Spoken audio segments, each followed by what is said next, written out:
Si miras a la luna esta noche, verás un disco brillante y tranquilo. Parece infinita. Un desierto gris de 38 millones de kilómetros cuadrados, más grande que África, esperando ser explorado. La lógica nos dice que hay espacio de sobra para todos. Que si Estados Unidos quiere construir una base y China quiere construir otra, podrían hacerlo a 1000 kilómetros de distancia sin verse jamás. Pero la lógica se equivoca. En el negocio inmobiliario espacial, al igual que en la Tierra, solo importan 3 cosas: ubicación, ubicación y ubicación. Y resulta que, en toda la inmensidad de la Luna, las ubicaciones que realmente valen la pena se pueden contar con los dedos de una mano. El 19 de agosto de 2022, la NASA convocó una rueda de prensa que pasó desapercibida para el público general, pero que hizo saltar las alarmas en las agencias de inteligencia de todo el mundo. La NASA anunció las 13 regiones candidatas para el alunizaje de Artemisa III, la misión que devolverá humanos a la superficie lunar. Eran zonas pequeñas, de apenas 15 por 15 kilómetros, situadas en los bordes de cráteres específicos en el Polo Sur. El mundo tomó nota, pero la verdadera conmoción llegó pocas semanas después. China, a través de su diseñador jefe del programa de exploración lunar, publicó silenciosamente las coordenadas de aterrizaje para su próxima misión robótica, la Chang'e 7, y su futura misión tripulada. Cuando los analistas superpusieron los mapas americanos y los mapas chinos, se hizo un silencio absoluto en la sala. No eran zonas cercanas, eran las mismas.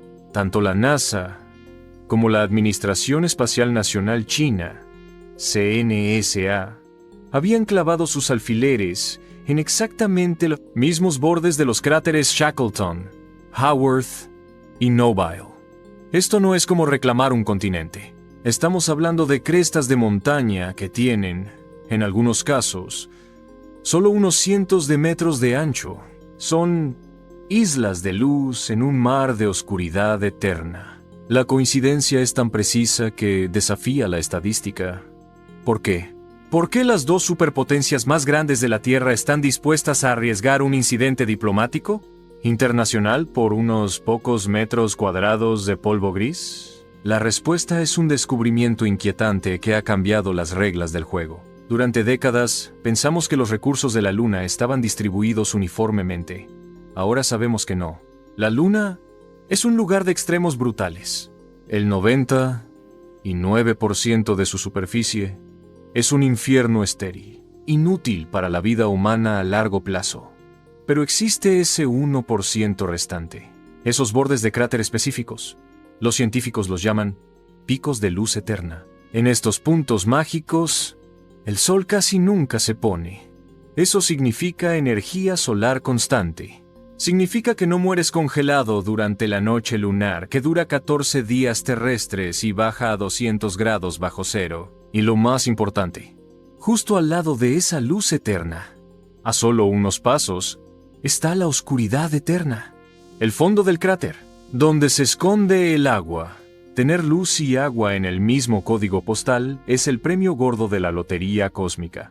Es la única forma viable de mantener una base humana. El problema es que estos oasis son minúsculos, y ahora 2 gigantes están corriendo hacia la misma silla musical. Bill Nelson, el administrador de la NASA, no usó eufemismos. En una entrevista reciente, soltó una frase que parecía sacada de la Guerra Fría. Es un hecho, estamos en una carrera espacial. Y es verdad que más nos vale tener cuidado de que no lleguen a un lugar en la Luna bajo la excusa de la investigación científica y luego digan: «Largo de aquí, estamos nosotros, este es nuestro territorio». China respondió acusando a Estados Unidos de avivar la confrontación y de querer militarizar el espacio. Pero las leyes de la física son frías e innegociables. 2 objetos no pueden ocupar el mismo espacio al mismo tiempo. Si la misión Artemisa y la misión Chang'e llegan a la órbita lunar con semanas de diferencia, apuntando a las mismas coordenadas, ¿quién cede el paso? ¿Quién tiene derecho de preferencia? ¿El que llega primero? ¿El que tiene el cohete más grande? En un mundo ideal, Washington y Pekín levantarían el teléfono y coordinarían sus aterrizajes para evitar un desastre. Se repartirían el territorio como caballeros. Pero no vivimos en un mundo ideal, y aquí es donde el conflicto se vuelve verdaderamente peligroso. Porque incluso si los ingenieros de la NASA quisieran llamar a sus homólogos chinos para evitar una colisión, no pueden. Es ilegal. Hay una ley en Estados Unidos que prohíbe terminantemente a la NASA hablar con China.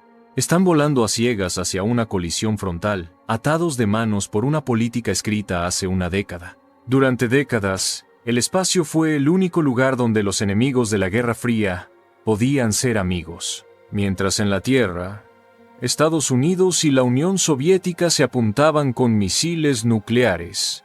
En la órbita, sus astronautas y cosmonautas colaboraban. La misión Apolo-Soyuz de 1975, un acoplamiento histórico en pleno apogeo de la tensión, demostró que la ciencia podía trascender la política. Esta colaboración culminó en la Estación Espacial Internacional, un milagro de la diplomacia donde 15 naciones, incluyendo a los antiguos adversarios, construyeron juntas la estructura más compleja jamás enviada al espacio. Era la prueba viviente de que, frente a la hostilidad del cosmos, la cooperación era nuestra única esperanza. Pero a una nación, una potencia emergente, se le prohibió explícitamente participar en esta utopía orbital: China. En 2011, un congresista republicano llamado Frank Wolf, profundamente preocupado por el historial de espionaje industrial y violaciones de derechos humanos de China, propuso una pequeña cláusula en el presupuesto anual de Estados Unidos. Pasó casi desapercibida, pero sus consecuencias han definido la nueva carrera espacial. Se conoce como la Enmienda Wolf. La ley es simple y brutal.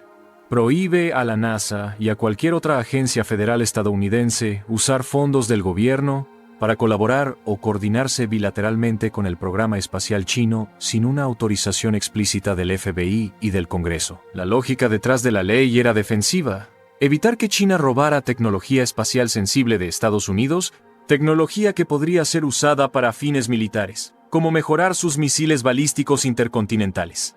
En la práctica, la enmienda Wolf levantó un muro de Berlín en el espacio.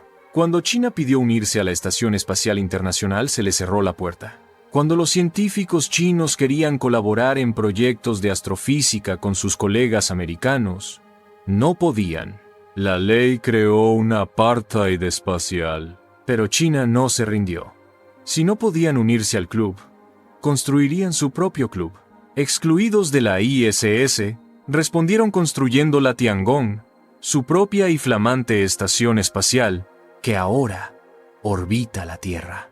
Impedidos de colaborar, se convirtieron en un competidor feroz e independiente. La enmienda Wolf no frenó a China. La aceleró. Les obligó a desarrollar cada pieza de tecnología por su cuenta, desde sistemas de soporte vital hasta cohetes pesados. Y ahora, irónicamente, son la única otra nación, junto con Estados Unidos, con un plan viable para poner humanos en la Luna. Esto nos lleva de vuelta al peligro actual en el polo sur lunar. La enmienda Wolf sigue en vigor. Eso significa que el administrador de la NASA, Bill Nelson, no puede levantar el teléfono y llamar a su homólogo en la CNSA para decir: «Oye, vamos a aterrizar en el borde del cráter Shackleton en estas coordenadas. Por favor, mantened vuestro aterrizador a una distancia segura». Cualquier comunicación de ese tipo podría ser considerada un delito federal. Están jugando a la gallina a 28. 0, 0, 0 kilómetros por hora. En el control del tráfico aéreo terrestre, los aviones se comunican constantemente para evitar colisiones. En el espacio cislunar no hay control de tráfico, y las dos superpotencias que se dirigen al mismo destino tienen prohibido hablarse.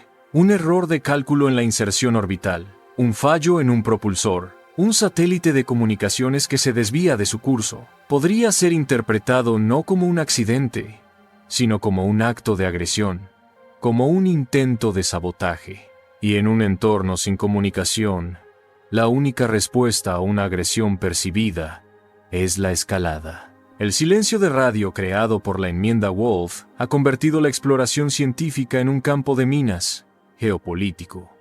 Ha eliminado la válvula de seguridad, la ley que fue diseñada para evitar que China se convirtiera en una amenaza espacial. Ahora es la principal razón por la que la Luna podría convertirse en el primer campo de batalla extraterrestre de la historia. Pero este conflicto no es solo por unos pocos kilómetros de roca iluminada. La verdadera razón por la que esos cráteres son tan valiosos, la razón por la que ambas naciones están dispuestas a arriesgarlo todo, se encuentra en la oscuridad perpetua de su interior. Es un descubrimiento inquietante sobre la naturaleza misma de los recursos espaciales. Un descubrimiento que nos dice que la Luna no es un buffet libre, es una tierra de oasis dispersos en un desierto infinito. Y el agua está a punto de agotarse. Cuando la misión L-Cross confirmó la existencia de agua en la Luna en 2009, una ola de optimismo recorrió la comunidad espacial. Las ilustraciones de la NASA empezaron a mostrar bases lunares con cúpulas verdes, astronautas bebiendo agua fresca y cohetes repostando para ir a Marte. Parecía que habíamos encontrado un oasis infinito. Pero en la última década, a medida que nuestras sondas han mapeado los polos con un detalle sin precedentes, ese optimismo se ha evaporado. Hemos aprendido que el agua lunar no es un recurso abundante. Es, de hecho, uno de los recursos más esquivos y frágiles del sistema solar. Y la razón es una simple lección de física que convierte a la Luna en una trampa mortal para el H2O. La Luna no tiene atmósfera para protegerse. Está desnuda ante la furia del Sol. Cuando una molécula de agua, ya sea de un cometa o de una reacción química en el suelo, se expone a la luz solar directa en la Luna, le ocurren dos cosas terribles. Primero, la radiación ultravioleta del Sol la bombardea, rompiendo los enlaces entre el hidrógeno y el oxígeno. Es un proceso llamado fotodisociación. La molécula se desintegra. Segundo, incluso si sobrevive a la radiación, la temperatura de la superficie lunar durante el día alcanza los 120 grados Celsius. El agua no se derrite, se sublima, pasando directamente de hielo a gas y escapa al espacio para siempre. Cualquier molécula de agua que aterrice en el 99% de la superficie lunar tiene una esperanza de vida de apenas unas horas antes de ser aniquilada. Entonces, ¿cómo puede haber hielo? Solo puede existir en los lugares más fríos y oscuros imaginables. Lugares que no han visto la luz del sol en, literalmente, miles de millones de años. Estos lugares se llaman trampas de frío permanentes, Permanently Shadowed Regions o PSRs. Se encuentran en el fondo de ciertos cráteres profundos cerca de los polos, donde el ángulo del sol es tan bajo que la luz nunca llega al suelo. Es una oscuridad eterna. La temperatura en estas trampas de frío puede caer a 248 grados Celsius, negativo 415 Fahrenheit. Es oficialmente el lugar más frío que hemos medido en todo el sistema solar. Más frío incluso que la superficie de Plutón. Si una molécula de agua errante, por pura casualidad, cae dentro de una de estas trampas de frío, queda atrapada para siempre. La temperatura es tan baja que la molécula ya no tiene energía para escapar. Se congela en el acto y se une al suelo. A lo largo de eones, este proceso ha acumulado lentamente depósitos de hielo en estos rincones oscuros. Pero aquí viene el descubrimiento inquietante. Los científicos esperaban encontrar capas gruesas y puras de hielo, como un lago congelado. Los últimos datos de radar sugieren que no es así. El hielo está mezclado con el regolito. Es más como un permafrost sucio. Y, lo más preocupante, su distribución es increíblemente irregular. 1 metro a la izquierda puedes tener una concentración del 10%, y 1 metro a la derecha, 1%. Esto convierte la minería de agua en una pesadilla. No puedes simplemente aterrizar y empezar a excavar. Primero tienes que enviar ejércitos de rovers robóticos a la oscuridad helada para prospectar, para encontrar los bolsones ricos en hielo. Estas misiones de prospección son lentas, peligrosas. Los robots pueden caerse por acantilados en la oscuridad y requieren una cantidad de energía inmensa para operar en el frío extremo. Y este es el corazón del conflicto. Los datos preliminares sugieren que los depósitos de hielo más ricos y accesibles se concentran en un número muy limitado de cráteres. No hay cientos de minas buenas, hay quizás 5 o 6. Y tanto la NASA como China lo saben. Sus sondas han visto los mismos datos. Sus mapas muestran los mismos píxeles azules. No están peleando por un continente. Están peleando por un puñado de pozos de agua en un desierto infinito. La inquietud no viene de un descubrimiento alienígena.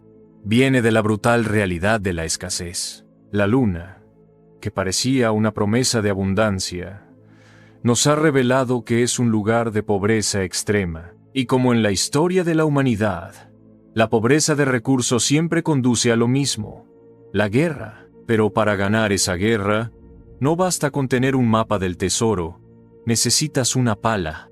Y la pala de China ha demostrado ser mucho más eficiente y rápida de lo que nadie en Occidente se atrevía a admitir. Durante mucho tiempo, Occidente miró al programa espacial chino con una mezcla de arrogancia y desdén. Se les consideraba copiones, tecnológicamente atrasados, una sombra pálida de la gloria de la NASA o de la Roscosmos soviética.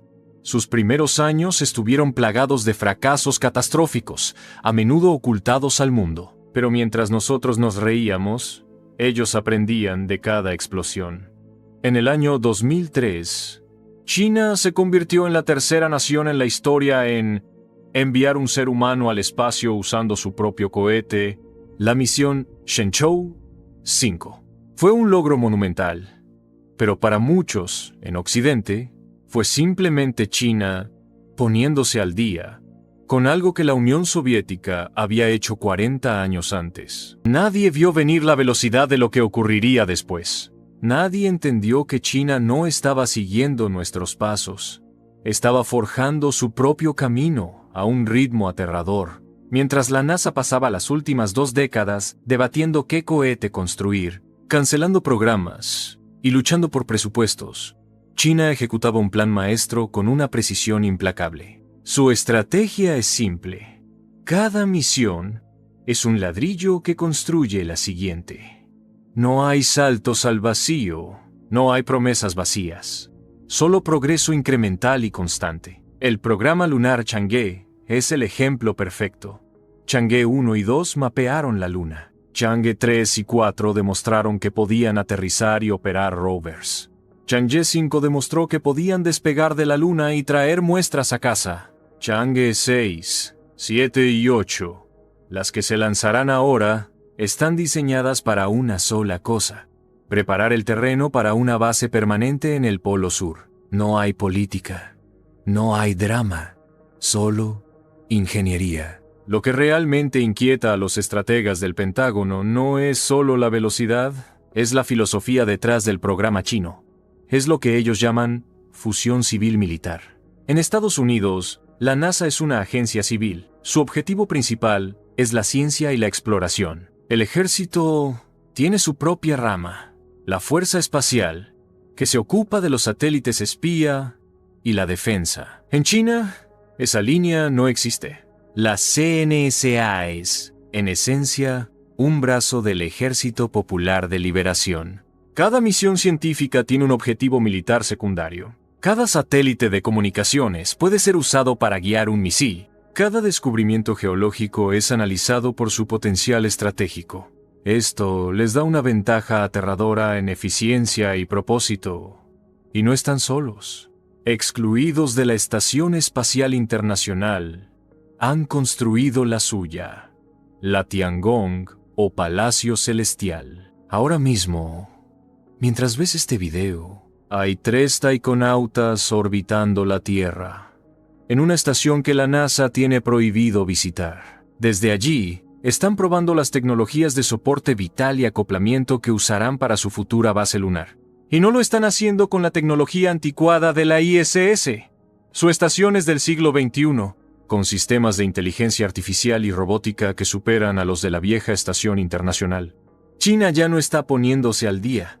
En muchas áreas, como la comunicación cuántica por satélite o la robótica lunar, ya están por delante. Pero la declaración más audaz, la que ha puesto a Washington en alerta máxima, llegó en un documento de política espacial de 2021.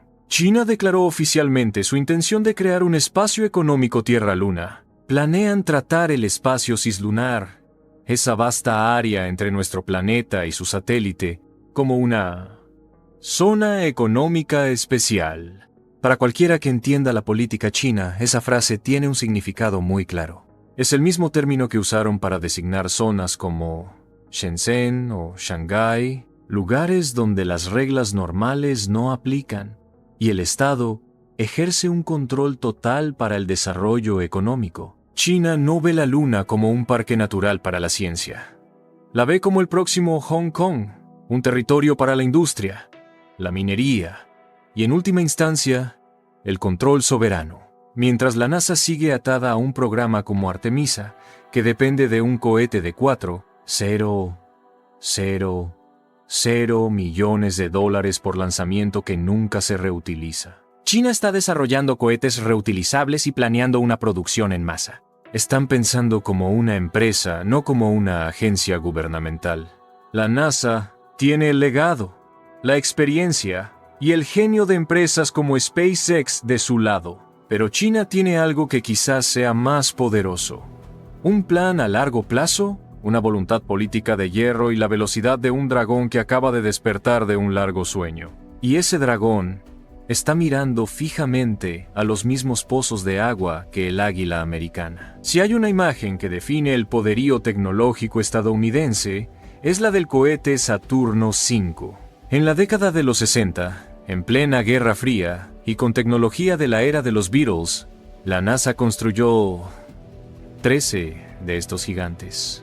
Los lanzaron con una cadencia asombrosa, llevando hombres a la Luna en una demostración de fuerza industrial y científica que dejó al mundo boquiabierto. Parecía que nada podía detener a la NASA. Era la encarnación del sueño americano, audaz, innovadora e imparable. Pero ese espíritu se perdió en algún lugar del camino. La NASA de hoy no es la NASA de 1969. Ya no es una organización de guerra ágil con un cheque en blanco y un mandato presidencial claro. Se ha convertido en un gigante burocrático, atado por las mareas cambiantes de la política de Washington y un diseño de misión tan complejo que roza lo imposible. El corazón del problema se llama SLS, el Space Launch System. Es el cohete que debe llevarnos de vuelta a la Luna. Pero para muchos, el SLS no es un cohete, es un programa de empleo. Fue diseñado por el Congreso, no por los ingenieros, con una directiva muy clara: repartir los contratos y los puestos de trabajo entre tantos estados y distritos electorales como fuera posible. Los propulsores sólidos se fabrican en Utah. La etapa central se ensambla en Nueva Orleans. Los motores RS-25, reciclados del transbordador espacial, se prueban en Mississippi. Esto asegura el apoyo político, porque ningún senador votará para cancelar un programa que da trabajo a miles de sus electores. Pero también crea una pesadilla logística y económica. Cada lanzamiento del SLS cuesta más de 4,000 millones de dólares. Y lo más increíble, el cohete es completamente desechable. Después de 8 minutos de vuelo, se convierte en la basura más cara de la historia, hundiéndose en el fondo del océano. Es insostenible. Con el coste de un solo lanzamiento de Artemisa, China podría financiar todo su programa lunar robótico durante una década. Y luego están los retrasos. El programa SLS lleva casi una década de retraso sobre su calendario original y miles de millones por encima de su presupuesto. Cada tornillo, cada válvula, tiene que pasar por capas y capas de supervisión burocrática. La NASA se ha vuelto tan reacia al riesgo, tan aterrorizada de repetir un desastre como el del Challenger o el Columbia, que la innovación se ha ralentizado hasta casi detenerse. Esta lentitud y este coste desorbitado forzaron a la NASA a hacer algo que nunca antes había hecho: admitir que no podía hacerlo sola. Para el componente más crítico de la misión Artemisa, el aterrizador que realmente bajará a los astronautas a la superficie, la NASA no construyó su propio vehículo. Abrió un concurso y se lo adjudicó un socio comercial. SpaceX. La apuesta de la NASA es que el genio disruptivo de Elon Musk pueda construir el ascensor lunar a tiempo y a un coste razonable. Pero esto ha creado una extraña paradoja. Ahora, el éxito del programa lunar de 4,000 millones de dólares por lanzamiento de la NASA depende completamente de que un cohete de una empresa privada, la Starship, que aún no ha llegado a órbita, funcione a la perfección. El plan de aterrizaje de la Starship es a la vez brillante y terrorífico. Requiere múltiples lanzamientos y un repostaje orbital perfecto antes de poder ir a la Luna. Es una tecnología que nunca se ha probado a esa escala. La NASA, el gigante metódico y reacio al riesgo, se ha atado a la empresa más ágil, pero también más explosiva del sector. Mientras tanto, China avanza con sus propios cohetes de diseño estatal, probados y fiables. No dependen de un CEO carismático, ni de los caprichos del mercado de valores. Dependen de un decreto del partido. Estados Unidos tiene, sin duda, la tecnología más avanzada y la mayor experiencia. Pero su plan es frágil. Depende de que el Congreso siga firmando cheques, de que SpaceX no se retrase y de que una coreografía orbital de una complejidad sin precedentes funcione a la primera. El gigante está atado por sus propias cuerdas. Tiene el poder para ganar la carrera, pero la burocracia y la complejidad podrían hacerle tropezar justo en la línea de meta. Y en esta carrera, llegar segundo no es una opción, porque el que llegue primero no solo plantará una bandera, podrá invocar una ley no escrita, un truco legal diseñado para convertir un puesto de avanzada científico en una fortaleza inexpugnable. En el apogeo de la Guerra Fría, cuando la carrera espacial estaba en su punto más álgido, las superpotencias del mundo se sentaron y acordaron algo extraordinario. Para evitar que la locura de la Tierra se extendiera a los cielos, firmaron el Tratado del Espacio Ultraterrestre de 1967.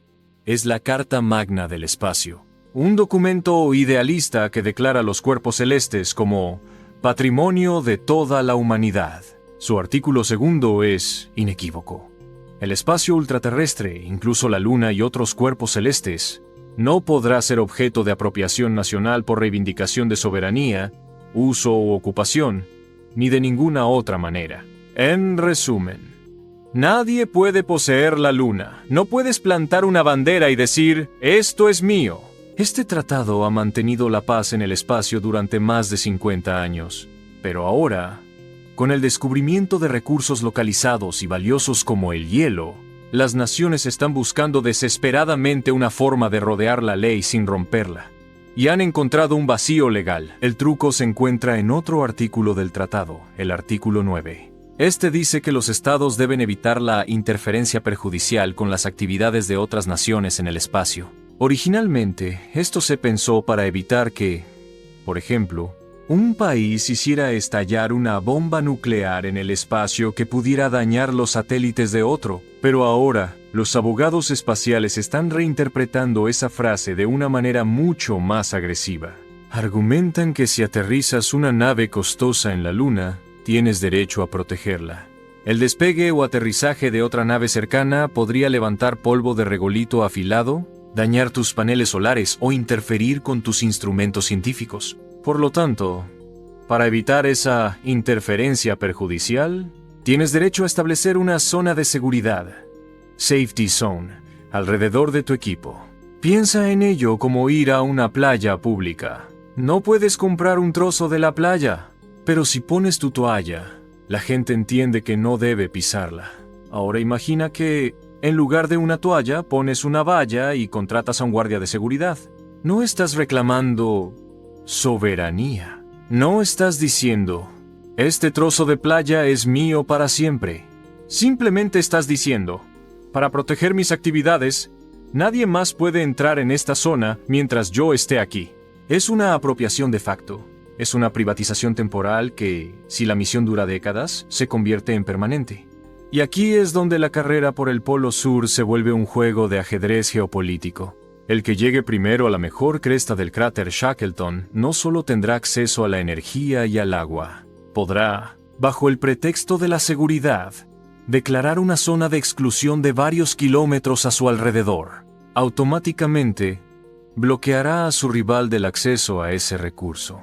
No necesitan disparar un solo misil. No necesitan declarar la guerra. Solo tienen que aterrizar, desplegar sus paneles solares y decir: lo siento, por vuestra propia seguridad y la de nuestro equipo de $1.000 millones, no podéis aterrizar aquí. Es el movimiento de jaque mate perfecto. Estados Unidos, previendo este problema, ha intentado adelantarse creando los acuerdos Artemisa. Es un conjunto de principios para la exploración lunar, que ya han firmado más de 30 pascalices. Y, convenientemente, uno de los principios clave de los acuerdos Artemisa es el reconocimiento explícito de estas zonas de seguridad. China y Rusia, por supuesto, se han negado a firmar. Han acusado a Estados Unidos de intentar reescribir el Tratado del Espacio a su favor, creando un club privado para Occidente y sus aliados. Lo ven como un intento de colonialismo espacial encubierto. Así que ahora tenemos dos bloques, con dos interpretaciones diferentes de la ley, dirigiéndose al mismo trozo de tierra sin ley. El primer conflicto en la Luna no será una batalla con láseres. Será una disputa legal. Una crisis diplomática a 384,000 kilómetros de distancia, donde no hay embajadores, ni policía, ni jueces.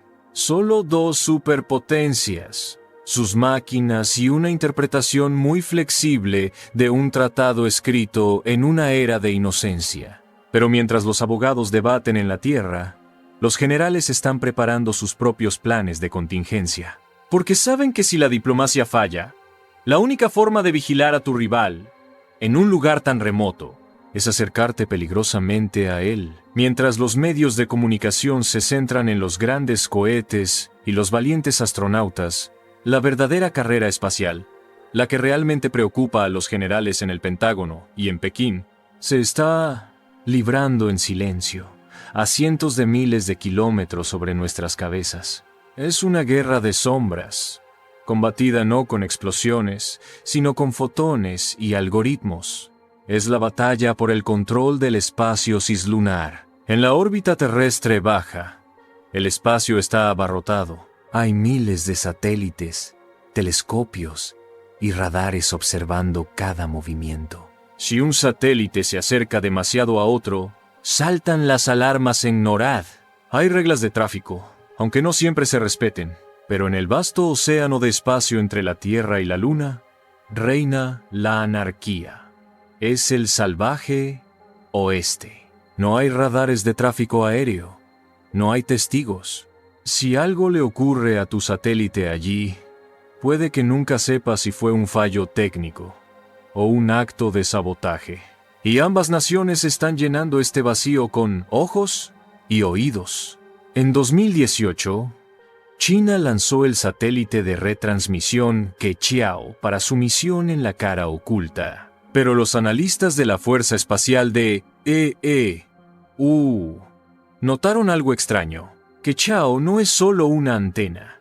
Lleva instrumentos y propulsores que le permiten moverse y observar. Es, en esencia, una plataforma de vigilancia permanente en el patio trasero de la Luna. La respuesta de Estados Unidos ha sido clasificada, pero se sabe que la Fuerza Espacial está desplegando una nueva constelación de satélites bajo el programa Silent Barker. Su misión: detectar y rastrear objetos en el espacio profundo, especialmente aquellos que intentan ocultar sus intenciones. Ha comenzado un juego del gato y el ratón a escala cósmica. El miedo no es a los misiles antisatélite, que son burdos y crean nubes de basura espacial peligrosas para todos. La amenaza moderna es mucho más sutil. Se habla de capacidades de encuentro y proximidad. Satélites que pueden acercarse sigilosamente a un objetivo y realizar una de varias acciones hostiles sin disparar una sola bala. Cegamiento. Usar un láser para quemar permanentemente los sensores de una cámara espía enemiga. Interferencia. Emitir una señal de radio potente para bloquear las comunicaciones del rival con la Tierra. Secuestro. Usar un brazo robótico para agarrar un satélite y moverlo a una órbita inútil. No hay explosión. No hay pruebas irrefutables de un ataque. el satélite simplemente deja de funcionar. Y esto no es ciencia ficción. Ya está ocurriendo. En la órbita geoestacionaria, a 36,000 kilómetros de la Tierra, satélites chinos y rusos han realizado maniobras de acecho a satélites de comunicaciones y de inteligencia estadounidenses. Se acercan, se quedan observando durante semanas y luego se alejan. Es una demostración de capacidad. Un mensaje que dice, podemos llegar a ti cuando queramos. Ahora, imagina este mismo juego en la órbita lunar, donde la primera advertencia de que tienes un acechador podría ser cuando tus comunicaciones con la base Artemisa se corten en medio de un aterrizaje crítico. El general Shane Saltzman, jefe de la Fuerza Espacial de EE, lo dijo sin rodeos. Estamos viendo un nivel de comportamiento irresponsable que no habíamos visto antes. Si no somos capaces de tener libertad de maniobra en el espacio cislunar, realmente no vamos a poder hacer las misiones que queremos en la Luna. La estación Gateway, ese puesto de avanzada orbital que es clave para el plan Artemisa, será uno de los objetos más valiosos y vulnerables que la humanidad haya construido jamás. Un pequeño golpe de un satélite inspector podría causar una despresurización catastrófica. El conflicto en la Luna no se ganará necesariamente en la superficie. Se puede ganar en la órbita, cortando las líneas de suministro y comunicación del enemigo. Ambas naciones están desarrollando las herramientas para cegar y paralizar a su rival antes de que la primera bota toque el polvo. Pero la vigilancia orbital tiene un límite. Para mantener una base minera, una red de espionaje y potencialmente armas defensivas, necesitas una cosa por encima de todo: energía. Mucha más energía de la que pueden proporcionar los paneles solares. Y esto nos lleva a la siguiente fase de la carrera. La fase que podría convertir a la Luna no solo en un punto de vigilancia, sino en una central energética que podría alimentar la conquista del resto del sistema solar. La carrera por la energía nuclear. La mayor debilidad de cualquier base en la Luna es su dependencia del Sol. Durante 14 días terrestres, el Sol baña la superficie con energía abundante, pero luego llega la noche, una oscuridad de 350 horas, fría como el nitrógeno líquido, donde los paneles solares se convierten en esculturas inútiles y las baterías se agotan rápidamente. Sobrevivir a la noche lunar requiere hibernar, apagar casi todos los sistemas, reducir las operaciones al mínimo y rezar para que las baterías duren lo suficiente para mantener los calentadores, boom, encendidos y evitar que los astronautas y los equipos se congelen. Una base que solo puede funcionar la mitad del tiempo no es una base industrial, no es una fortaleza militar, es un campamento de verano glorificado. Para dominar la Luna, para operar minas 24/7 y mantener una red de vigilancia constante, necesitas una fuente de energía que no dependa del Sol. Necesitas el poder del átomo. Y aquí, Estados Unidos lleva la delantera. Al menos en teoría. Durante la última década, la NASA ha estado desarrollando un proyecto llamado Kilopower. No es el reactor nuclear gigante y complejo que imaginas. Es una maravilla de la miniaturización. Un reactor de fisión pequeño, seguro y portátil, diseñado para ser transportado en una sola nave y activado por control remoto. Un solo reactor Kilopower puede generar 10 kilovatios de electricidad de forma continua durante 15 años, sin necesidad de mantenimiento. Es suficiente para alimentar un pequeño hábitat con 4 o 6 astronautas, independientemente de si es de día o de noche. El plan de Artemisa es enviar varias de estas unidades para crear una red eléctrica en el Polo Sur. Sería la primera central nuclear en otro mundo. Pero, como era de esperar, China no se ha quedado atrás. Han anunciado públicamente que su futura base lunar, la ILRS, será alimentada por energía nuclear. Aunque sus diseños son más secretos, los analistas creen que están desarrollando reactores más potentes, en el rango de los megavatios. No están pensando en alimentar solo un hábitat, Están pensando en alimentar fundiciones para procesar el regolito, impresoras 3D gigantes para construir estructuras y, potencialmente, armas de energía dirigida para la defensa del perímetro. La carrera por el agua en la Luna es, en realidad, una carrera por la energía nuclear. Quien despliegue el primer reactor funcional y fiable tendrá una ventaja estratégica abrumadora. Podrá operar durante la noche, cuando su rival está congelado y ciego. Pero la fisión nuclear, romper átomos de uranio, es solo el primer paso. Es la tecnología, sucia y necesaria para empezar. El verdadero premio, el que justifica toda esta inversión, es la fusión. Y aquí volvemos al helio. 3. La Luna es la única fuente accesible de este combustible perfecto. Para extraerlo necesitas una operación minera masiva, y para alimentar esa operación minera necesitas los reactores de fisión. Es un ciclo de dependencia tecnológica. Los reactores de fisión son la llave que abre el cofre del tesoro de la fusión. China lo ha entendido perfectamente. Su objetivo a largo plazo no es solo traer helio 3 a la Tierra. Es usarlo en la Luna. Imagina una futura base lunar china, completamente autosuficiente energéticamente gracias a la fusión de helio 3. Podrían construir naves espaciales en la baja gravedad lunar usando metales extraídos del propio suelo. Podrían repostar esas naves con el combustible más potente del universo, fabricado in situ. La Luna dejaría de ser un puesto de avanzada. Se convertiría en el astillero y la estación de servicio del sistema solar. Desde allí, podrían lanzar misiones a Marte por una fracción del coste y el tiempo que le llevaría a Estados Unidos hacerlo desde la Tierra. Perder la carrera por la energía en la Luna no significa solo perder acceso al agua. Significa perder la capacidad de competir en la siguiente gran frontera, la colonización de Marte. Es un juego de dominó. La primera ficha es el agua. La segunda es la energía nuclear. La tercera es Marte. Y la cuarta es el control del futuro de la humanidad en el espacio. Con tanto en juego recursos vitales, dominio energético, el futuro de la exploración, es inevitable que surja la pregunta más aterradora de todas. Si tu rival está a punto de ganar el control del recurso más valioso de la historia, ¿hasta dónde estarías dispuesto a llegar para detenerlo? ¿Qué pasaría si la diplomacia falla? Si las zonas de exclusión son ignoradas y si el espionaje no es suficiente. ¿Cómo sería un conflicto real en un lugar donde no hay aire para respirar? ¿La gravedad apenas existe y la ayuda está a 3 días de distancia? Cuando imaginamos una guerra espacial, pensamos en Star Wars. Naves maniobrando como aviones de combate, láseres ruidosos y explosiones de fuego. La realidad sería infinitamente más extraña y aterradora. En la Luna no hay atmósfera.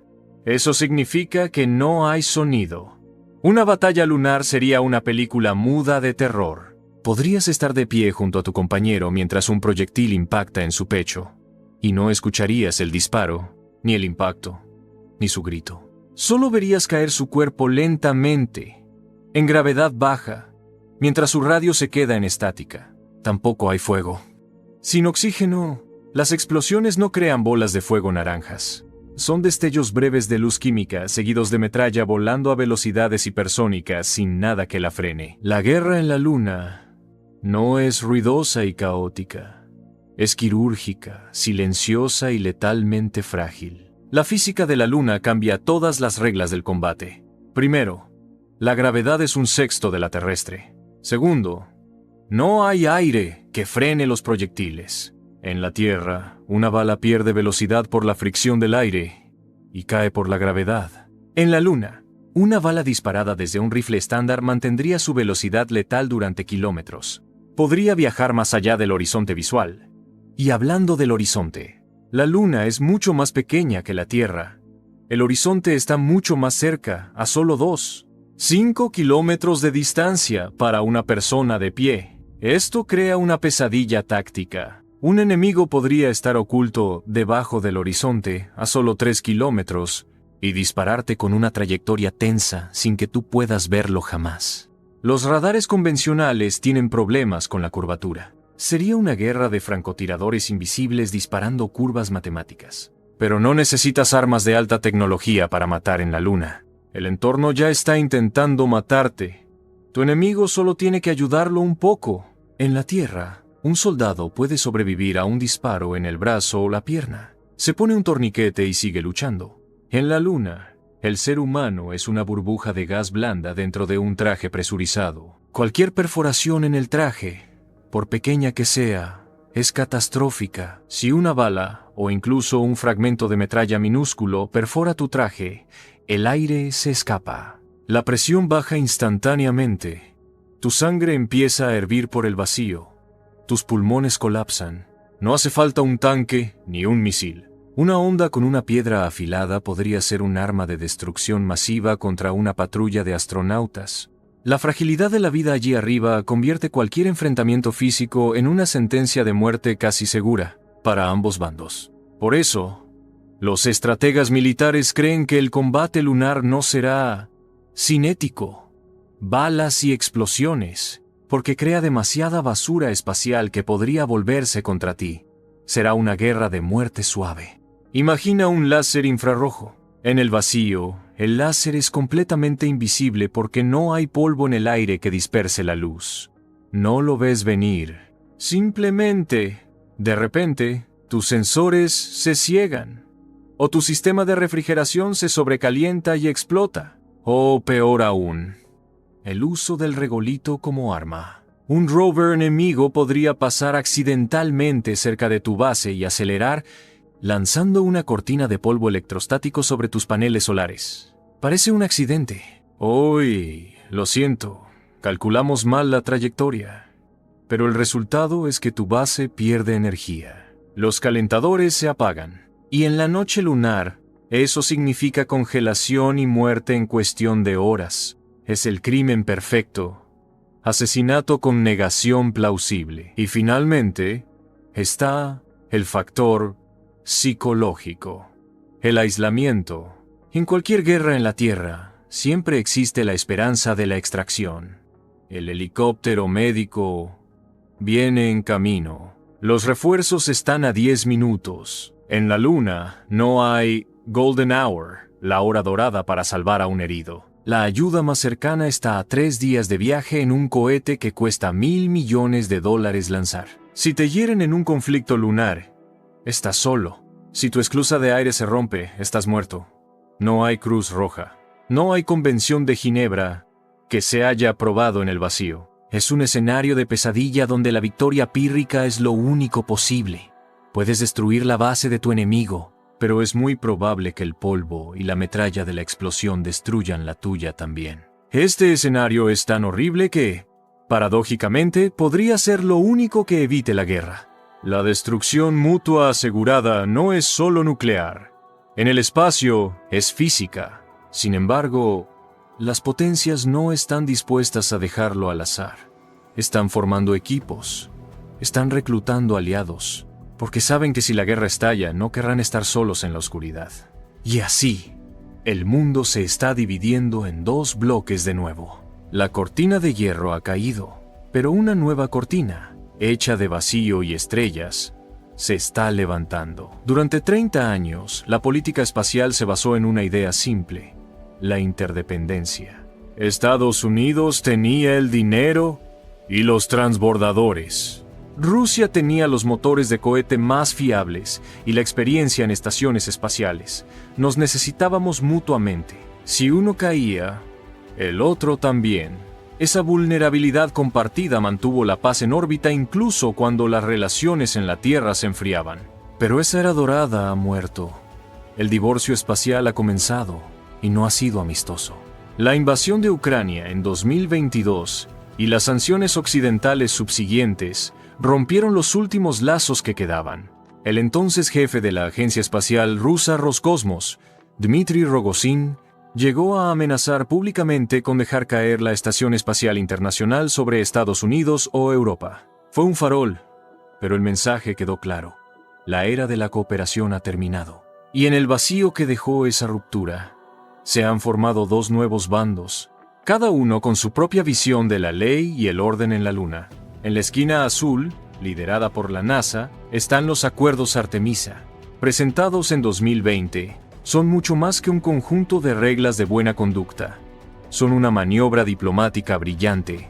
Estados Unidos le dijo al mundo: si quieres ir a la Luna con nosotros, si quieres nuestros contratos y nuestra tecnología, tienes que firmar estas reglas. Las reglas incluyen la transparencia científica, la ayuda mutua en caso de emergencia y, crucialmente, el reconocimiento de las zonas de seguridad privadas y el derecho a extraer recursos lunares con fines de lucro. Más de 30 naciones ya han firmado: Japón, Canadá, Reino Unido, Australia, Italia, Francia e incluso potencias emergentes como India y Brasil.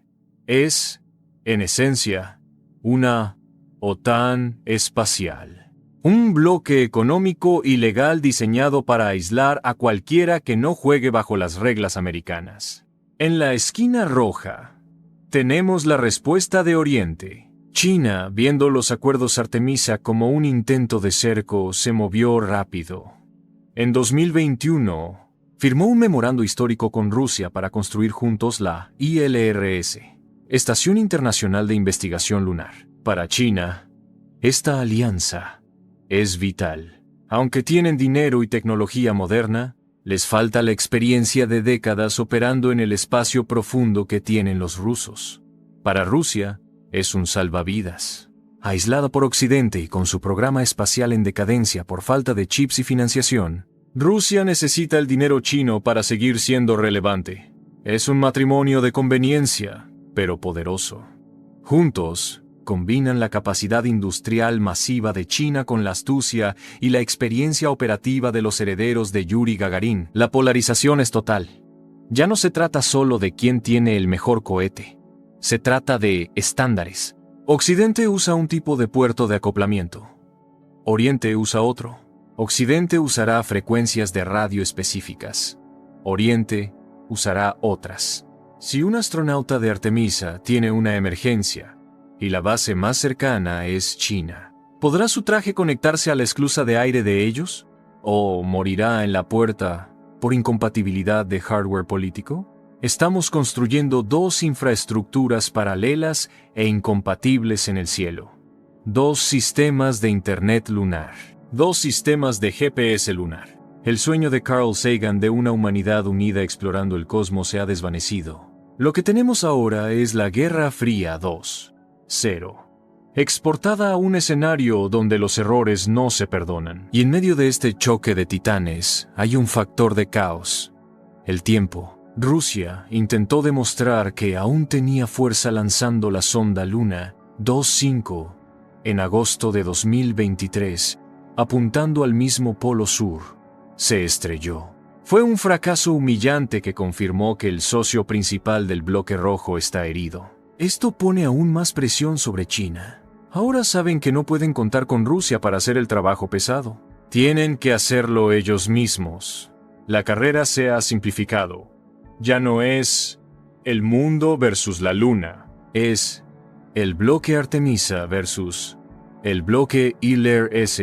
Y el reloj del juicio final para esta carrera ya tiene una fecha marcada en el calendario. Una ventana de tiempo muy estrecha, entre 2026 y 2030, donde se decidirá el ganador. Los equipos están formados. Los cohetes se están construyendo. Los mapas están trazados con zonas de exclusión superpuestas. Hemos llegado al punto de no retorno. En los próximos 4 años veremos el despegue de las misiones que definirán el próximo siglo de historia humana. La pregunta ya no es ¿qué pasará? La pregunta es ¿quién llegará primero a la fecha límite? Durante años, la carrera a la luna fue algo que ocurría en PowerPoints y discursos políticos. Promesas de volveremos en 2020, volveremos en 2024, fechas que iban y venían sin que nada despegara. Pero esa era de diapositivas ha terminado.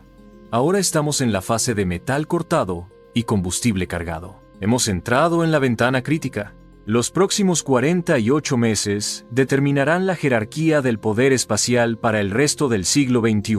No es una exageración, es el calendario de lanzamientos que ya está aprobado y financiado.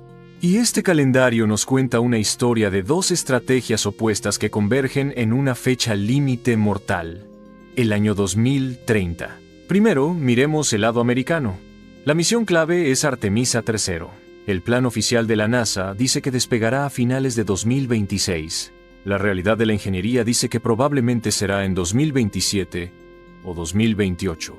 Pero el verdadero obstáculo no es la fecha, es la complejidad. Antes de que un solo astronauta americano pueda pisar el Polo Sur, SpaceX tiene que lograr algo que nunca se ha hecho: transferir combustible criogénico entre dos naves en órbita terrestre. Tienen que lanzar una Starship gasolinera, llenarla con múltiples lanzamientos y luego lanzar el aterrizador.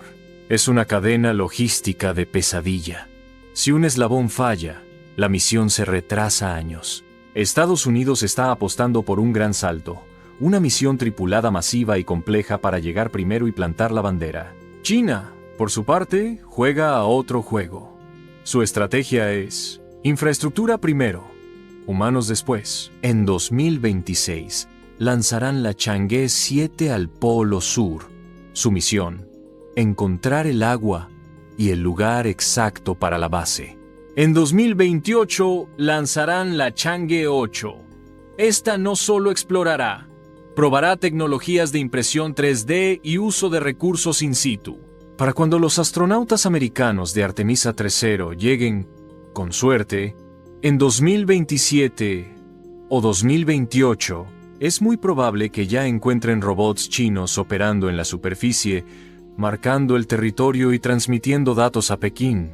China no necesita enviar humanos para reclamar la zona. Si sus robots están allí, extrayendo recursos y construyendo la base ILRS, legalmente ya han ocupado el lugar bajo las reglas de la zona de seguridad. El punto de máxima fricción llegará alrededor de 2028. Es el año en que ambos programas convergen. La NASA intentará tener su base humana operativa y China estará terminando la fase robótica de su estación de investigación. Si la NASA sufre un retraso más, si un motor del SLS falla, o si la Starship explota otra vez, China podría adelantarles por la derecha. China ha fijado 2030 como la fecha para su alunizaje tripulado. 2 años de diferencia. En términos de desarrollo espacial, eso es un parpadeo. Un solo accidente del lado americano, y la bandera roja ondeará primero en el Polo Sur en esta nueva era. Y en la exploración, el ganador se lo lleva todo.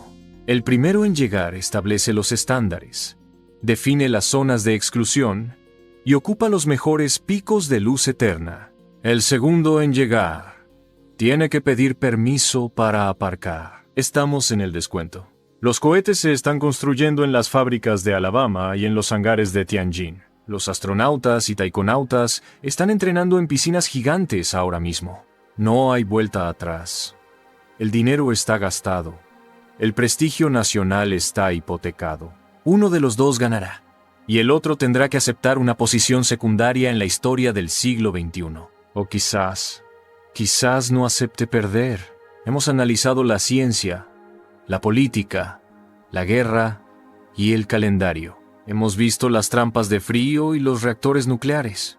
Solo nos queda una pregunta final. Una pregunta que definirá no solo quién gana esta carrera, sino qué tipo de especie seremos cuando salgamos de nuestra cuna. ¿Es la Luna un nuevo comienzo para la humanidad? ¿O será la tumba de nuestros sueños de paz? Hace más de medio siglo, cuando los primeros humanos orbitaron la Luna, nos enviaron un mensaje que resonó en todo el planeta. Dijeron: hemos venido en paz en nombre de toda la humanidad. En aquel entonces, la Luna era un símbolo, un espejo en el que nos mirábamos para ver lo mejor de nosotros mismos. Nuestro coraje, nuestra curiosidad, nuestra capacidad de soñar. Pero hoy, al mirar hacia arriba, ya no vemos un símbolo. Vemos un activo estratégico. Vemos un mapa de recursos. Vemos coordenadas de aterrizaje superpuestas y zonas de exclusión. La inocencia de la era Apolo ha muerto. La era del conflicto abierto ha nacido. Lo que está ocurriendo ahora mismo en los despachos de Washington y Pekín no es ciencia. Es la repetición de una vieja historia humana. Es la historia de la fiebre del oro, de la carrera por África, de la colonización del oeste. Siempre que la humanidad descubre una nueva frontera rica en recursos, el patrón es idéntico. Primero llegan los exploradores, luego llegan los comerciantes y finalmente llegan los soldados. La Luna no es diferente. El descubrimiento del hielo en los polos y del helio 3 en el suelo ha convertido a nuestro satélite en la propiedad inmobiliaria más valiosa y peligrosa del sistema solar. Estamos a punto de exportar nuestros pecados a las estrellas. La enmienda Wolf nos impide hablar. Los acuerdos Artemisa y la ILRS nos dividen en tribus. Y la física de la escasez nos empuja al mismo cráter. Estamos en una encrucijada histórica. Tenemos una ventana de oportunidad muy pequeña, quizás de solo 5 años, para decidir qué tipo de civilización espacial queremos ser. Opción A. Tratamos a la Luna como la Antártida. Un lugar dedicado a la ciencia, donde las naciones rivales colaboran para sobrevivir al entorno hostil, compartiendo datos y recursos. Esto requeriría un nuevo tratado, uno que tenga dientes y que obligue a compartir los picos de luz eterna. Opción B. Tratamos a la Luna como el mar de China Meridional, un territorio disputado, lleno de islas artificiales o zonas de seguridad, patrullado por satélites armados y donde un solo error de cálculo puede desatar una guerra. Ahora mismo, por inercia y por miedo, estamos corriendo a toda velocidad hacia la opción B. Pero hay un tercer actor en este conflicto, uno que no tiene bandera ni lealtad política. La propia Luna es un mundo cruel, radiactivo y sísmicamente inestable. No le importa si eres comunista o capitalista. Si tu traje falla, te matará igual. Si te quedas sin energía, te congelará igual. Tal vez, y solo tal vez, la dureza extrema de este entorno nos obligue a despertar. Cuando los primeros colonos se den cuenta de que están a 3 días de viaje de cualquier ayuda, comprenderán que su vecino chino o americano no es su enemigo. El vacío es el enemigo. La supervivencia podría ser el único tratado de paz que funcione allí arriba. La carrera ha comenzado, los cohetes están en la plataforma, los mapas están trazados. En los próximos años, veremos aterrizajes históricos. Veremos bases crecer en la oscuridad de los cráteres polares. Veremos reactores nucleares encenderse en la noche eterna. Seremos testigos de la transformación de la humanidad en una especie multiplanetaria. Pero el precio de esa transformación podría ser la pérdida de la paz en el cielo. Miren bien a la Luna esta noche, porque muy pronto, cuando vean esa luz plateada, ya no estarán viendo un desierto vacío. Estarán viendo el nuevo centro de gravedad de la política humana. El conflicto está abierto, y el ganador se lo llevará todo.